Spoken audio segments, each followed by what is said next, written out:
very warm welcome to Daily Dispatch powered by HSBC. I'm Priya Sheth. Let's take you through some important news roundup for the day. In a bid to encourage an open ecosystem across the fintech industry and foster innovation, Niti Aayog, in collaboration with PhonePe, AWS, and EY, has organized a virtual summit called FinTech Open from 7th to 28th February. The summit will organize India's biggest fintech hackathon, along with another hackathon for school students. A very warm welcome to Daily Dispatch powered by HSBC. Today, we're going to be talking about the logistics space and how 2022 will be a defining year for the logistics industry. Joining me on this very interesting conversation is Sahil Goyal from Shiprocket, and we have Pushkar Singh from LetsTransport. Thank you very much, gentlemen, for joining us today. I want to begin with you, Sahil. The government has really given a huge boost to the logistics space. Lots of interesting announcements made during the budget as well. So tell us a little bit about what you see as the implications of the budget announcements on the logistics industry.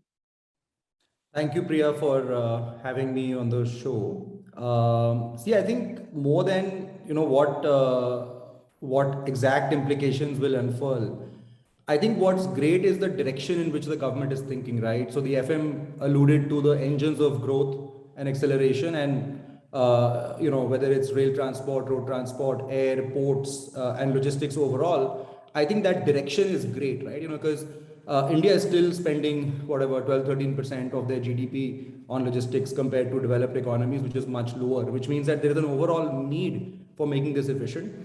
Coming from the fact where we operate in the B2C e-commerce logistics space, I think the road network expansion is a really welcome move.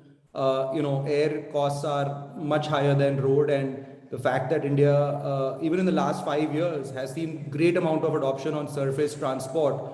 The fact that there's now going to be 25,000 more kilometers of road available for movement is a really welcome move. It'll really help speed things up and bring the cost overall within bounds.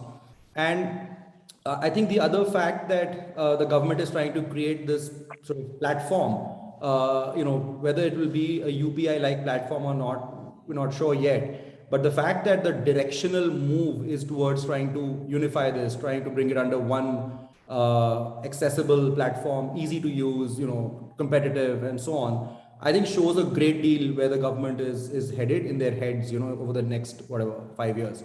And so I think I think Pushkar would agree, but as logisticians, we're very, very excited with what the next few years is going to look like. Pushkar, what is your sense of the first cut of the budget announcements? Absolutely, Priya. Thank you so much for having us over. And thank you, Sahil, for setting the context. I think I completely concur with what Sahil just said. The vision of government, to reduce logistics spend, I think that's one ambitious, I would definitely say a target which they've kept for themselves. And if the government is able to walk the talk, I think it's phenomenal, which the entire disruption that you'll be seeing in logistics as an industry.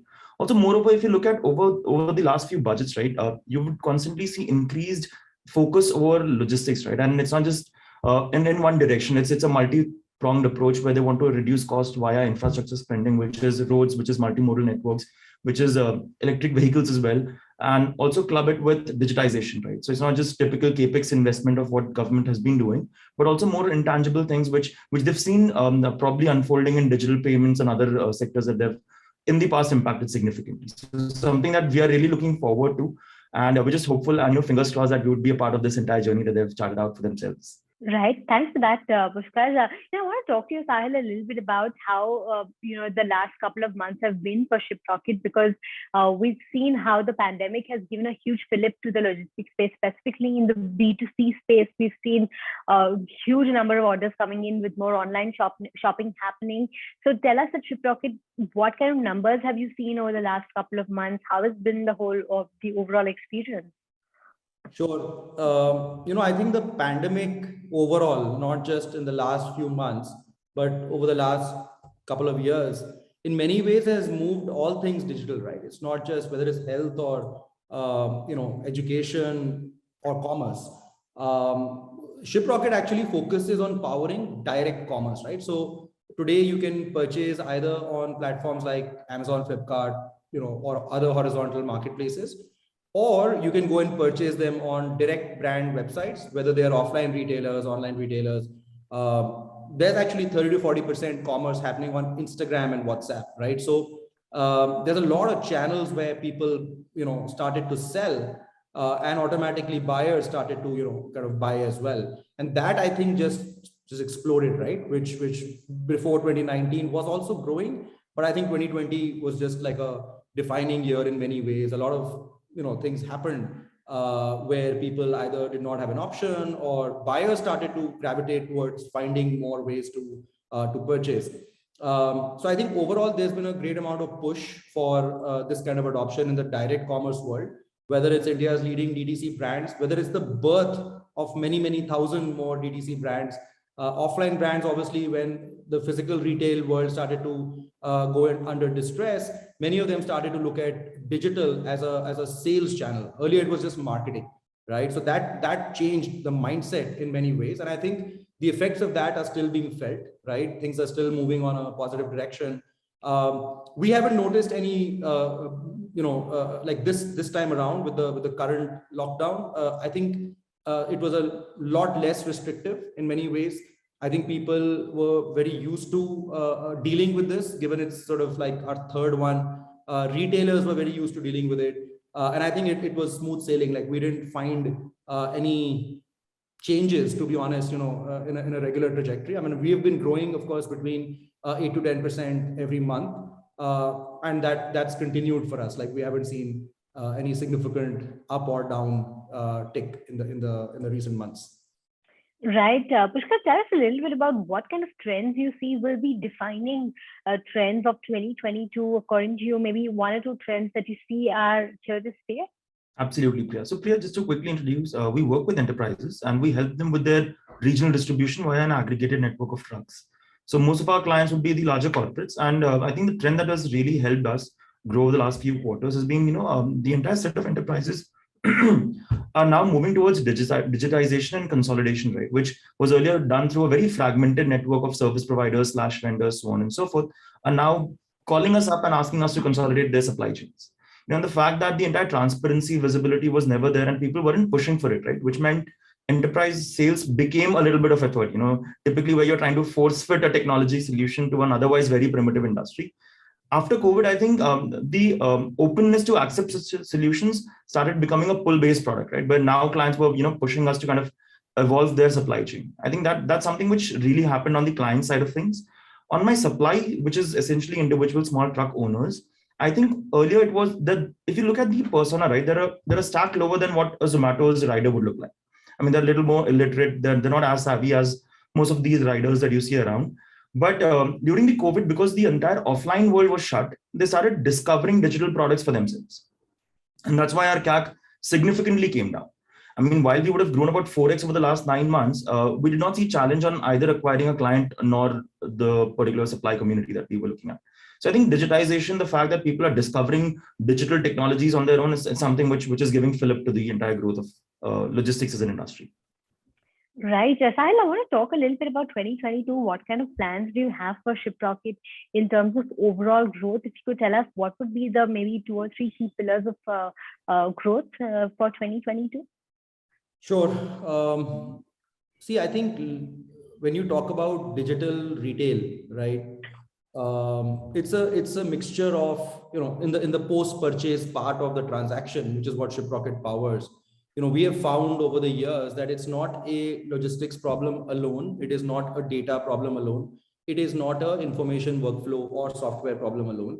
But in fact, is a hybrid problem where all 3 of these components need to come together to create that experience, right? So that when you're on the product page on a mamaearth.com, for example, based on what you are looking at and where you are based, there should be an indication saying, look, if you order this in the next 2 hours, you can get it by tomorrow, or you can get it in 3 days, or you can get it in the next 2 hours, right?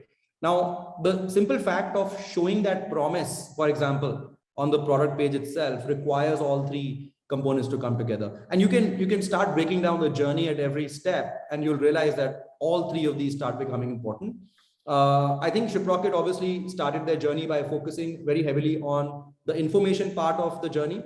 And then I think somewhere last year, we started getting into the fulfillment business, where we are trying to make supply chain more efficient by storing goods. If you have your favorite product by being made by a DTC brand only in Bangalore, but you're in Delhi, you want it today or tomorrow. You're not going to wait for 5 days.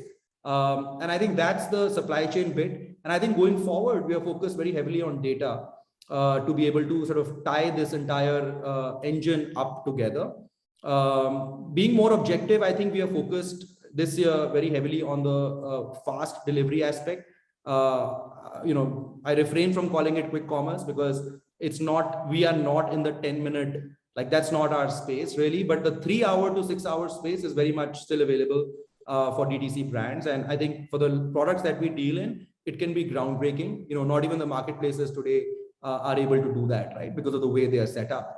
And you look 10 years ago, you ask somebody, 15 years ago, would you shop online? Like, no, right? 10 years ago, would you buy clothes online?